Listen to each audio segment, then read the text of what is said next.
Hey everyone, Alex here, and I've got another video for you today on language learning. So in today's video, I'm going to give you an update, the first check-in I'm doing after last week's video where I committed to doing a 90-day challenge to learning a new language. So I'm going to check in on how my progress has been, and I also want to talk about the importance of planning to achieve a goal, especially in language learning. As this was one of the big lessons from last week, and you can use this to achieve your own language goals, your own goals of learning a language, and you can apply it to other areas of your life too. So how's this last week been for me in terms of learning Vietnamese? Because that's the language I committed to, and I committed to learning a little bit each day and seeing how far I can get in 90 days. So my first week was quite interesting in a few different ways. Firstly, I did make the efforts, so I think I pretty much learned every single day, or at least put some time into thinking about it, planning, and doing a little bit of studying. So, not what I wanted in terms of the number of hours and the commitment, because I had a very busy week. I was moving apartments here in Vietnam, as well as helping people find teaching jobs, really busy with work. So that's not an excuse, of course. I have made this commitment. And the big thing about when I did make that commitment was basically that the first thing that happened was I just had this overwhelming sense of paralysis.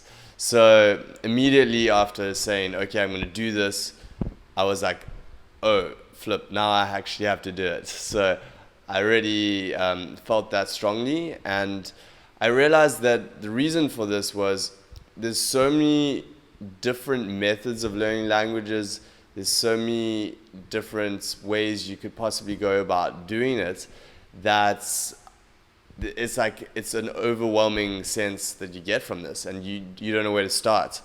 And that's how I felt this last week, because with my attempts before to learn languages, it's been all over the place.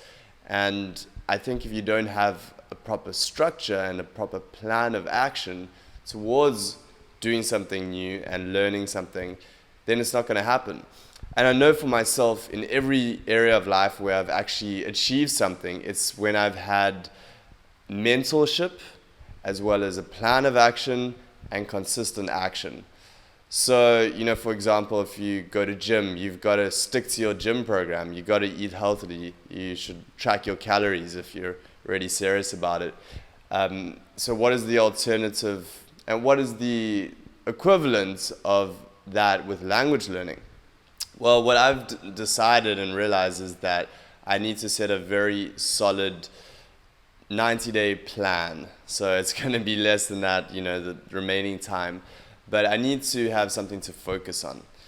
Now, there's a couple of ways I think I can go about doing this. And if you're learning a language, you can also go about doing it, because there are lots of different methods. But I think the important thing here is to stick to one or two, even three different means of learning. But if you're going about running around like a chicken with its head cut off, going and trying different methods, you're not going to get anywhere. And it may feel like you are going to the best thing each time, but if you don't put in the hours with one route, there's no way you can actually see if it's working or not. And that was my plan for this 90-day challenge, is just to see how far I can get in that time. I'm not trying to be fluent. I'm just trying to see what I can do and then reassess if it's something I want to be doing for a long period of time. So what kind of plan have I thought about doing, and what should you consider if you want to commit to a language and make a plan towards getting there and becoming fluent in that language? Well, for me personally, and with Vietnamese particularly, it's a language that is very tonal. So the pronunciation is difficult, and if you don't get the tones right, they go up and down like ga and ga, and I'm not even saying it right now. So if you don't say it right, Vietnamese people won't understand you. And that's a huge thing in my mind, because For me personally, I really want to use Vietnamese as a way to connect with people. I don't care if I'm not fluent. I just want to know some vocabulary and be able to say it so that they understand me. So that way you can break the ice and you can start practicing and speaking with people, and then you can go ahead and develop from there. But if you don't have that, then there's just no way you can actually progress and start talking to people. So that's my focus, is going to be on learning the pronunciation well, as well as learning more vocabulary. And after that, I'm going to focus on some other language learning systems that I've looked into. I'll maybe be mentioning these a little bit more, but one of them is from Tim Ferriss. He has a very 80-20 principle approach to language learning, where you just focus on a number of different grammar structures, learning them, and then slotting in vocabulary to create simple sentences. And that way you're focusing on the 20% that gets you 80% of the results. So I'm going to look into that after a little while. So that's going to be on the horizon. And this week I am going to focus on defining this plan a little bit better, as well as actually putting in a little bit more hours each day, so that I can go ahead and actually get more practice in. Because as important as planning is, you don't want to go on the flip side where you're not taking action. You're just like thinking about how much you're going to do, which is kind of like why this week wasn't so good for me, is because I was just like overthinking everything.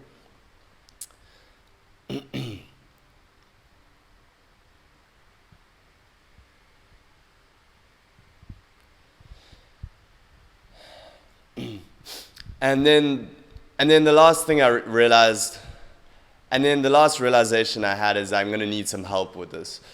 I'm going to need to bring in an expert, someone who knows the language, knows how to teach it. I'm going to look into some study groups and maybe get a teacher, or even speak to maybe possible guest appearances from some interesting guys who do language learning stuff, and get some insights from them. So yeah, it's going to be an interesting process. I'll update you guys on my plan and how it unfolds. But basically my focus for now is going to be on this pronunciation, learning more vocabulary, and going ahead from there, having a more structured plan after that.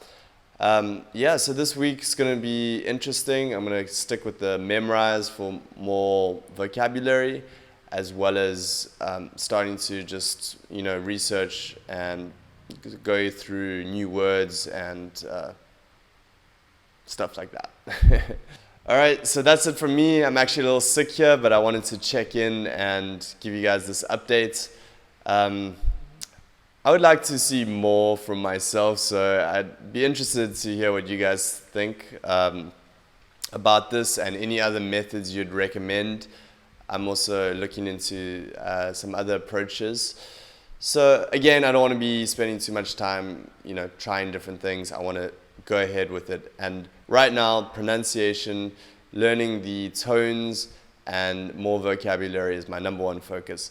So I'll take it from there. And yeah, that's what I'd recommend for you guys too, is to set a plan, decide on what method you want to use, stick with it, don't try too many different things. Give it at least a good amount of time, a couple of weeks, sticking with it until you've got a habit with it, and then you can reassess if it's worth doing. So that's what I'm going to try, and I hope you guys will be also giving it a shot if you're interested in language learning.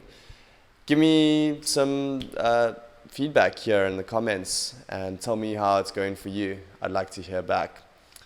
And as always, if you enjoyed this, found it interesting, make sure to like and subscribe, and I'll update you more on the language learning stuff. And stay tuned for more videos about living abroad in Asia. So I'll speak to you soon. Cheers.